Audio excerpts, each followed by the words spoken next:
Well, thanks for joining us tonight on your WLOX News Now at 10. I'm Makenzie Martin. Yeah, well, Hugh and Jennifer, thank you. Around 2:02 this afternoon, the Gulfport Fire Department responded to a call here at the Evergreen Apartments where it was reported that a unit exploded off of 28th Street behind the Circle K. While parents are planning to hit the polls tomorrow, students here at West Elementary School are taking matters into their own hands, learning how voting works and the importance of casting your vote. Tonight, we're taking you to the scene of that deadly shooting outside the county courthouse in Poplarville, the chaotic aftermath and heroic actions caught on camera. As the afternoon continues, more and more businesses are closing. I'm here in Bay St. Louis along North Beach Boulevard, where mostly all the restaurants and businesses are now closed. 3 candidates for the Court of Appeals spoke on issues seen in the local judicial system and how they would combat those if elected. USM students preparing the oyster industry, one bag at a time. Well, here at the Edgewater Mall in Biloxi, the WLOX American Red Cross Holiday Blood Drive is happening. As you can see here now, I am contributing as well. And the rain has really been in and out. About 30 minutes ago, it was just a drizzle. Then it was a downpour. Then it was a drizzle. And if you see now, we are back to a downpour. This ongoing battle over the Ocean Springs Islands RV resort developments has sparked concern from Gulf Park Estates residents since the project was proposed last year. Well, as we know, Santa Claus gets help from many during the holidays, the elves and the reindeer being a few, but he has many helpers outside of the North Pole as well. Will Polston was in Wiggins earlier today, where Christmas came early for a few lucky kids. Here at North Bay Elementary, these broadcasting professionals in the making are giving the school the important updates needed, and that's WMVY News. The city of Biloxi continuing to address the number of homeless people living on the old Broadwater property. Around 2:02 Tuesday afternoon, the Gulfport Fire Department responded to a call out here at the Evergreen Apartments where it was reported that one unit exploded. And now this is the aftermath of that explosion.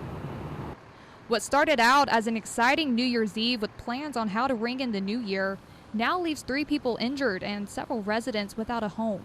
2 individuals were transported to Mobile with burns over at least 50% of their body.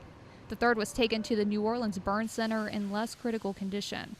Gulfport Fire Department Chief Kelly says crews could barely see anything upon arriving to this natural gas explosion.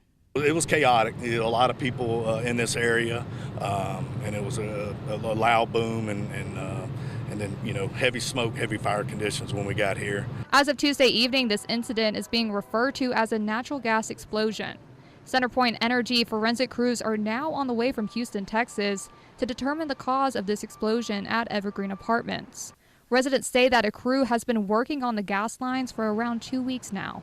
I noticed when we moved in there, that when you walked, you could smell gas. So they've been working on it, about a week, 2 weeks, and next thing you know, you hear boom, and we're running over there to that apartment to help them individuals, and there were 2, they got 2 that came out the front door and then 1 came out the window. And it was horrible.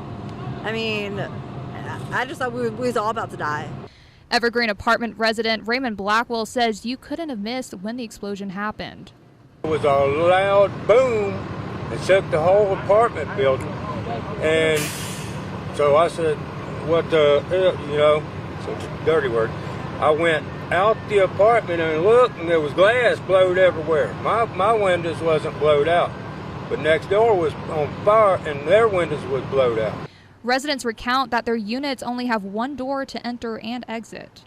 We don't even have a back exit door. It's just you go in, you got to come back out the front door. Those men could have been okay if they would have been getting out their back. The American Red Cross is helping residents find a place to stay due to the unlivable conditions of their units.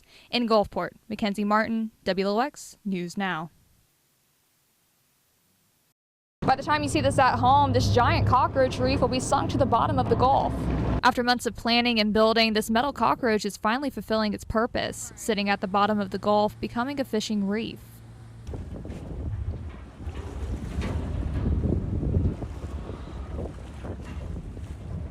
It's bittersweet.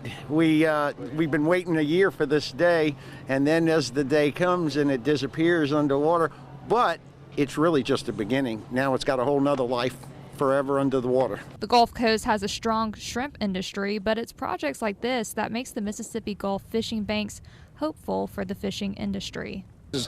Mississippi doesn't have all the oil rigs like South Louisiana did. In fact, they removed them, so we don't have the structure there. So it's really sandy beaches underneath the water there. So now we have a lot more structures for the fish to grow on. The sinking process took around 15 minutes once the windows of the boat the cockroach was attached to were unboarded, and water rushed in to help it all sink faster. What was really unique, though, is we welded the top, it was like a bobber. So when you saw it go down, it went this way and then straightened up this way, and then it went down all the way to the bottom, straight down. So it landed perfectly. The reef is located 20 miles off the coastline, about 100 feet down, making it only visible to divers and marine life. Cenac says there is an abundance of fish expected within months. Out on the Gulf of Mexico, Makenzie Martin, WLOX News Now.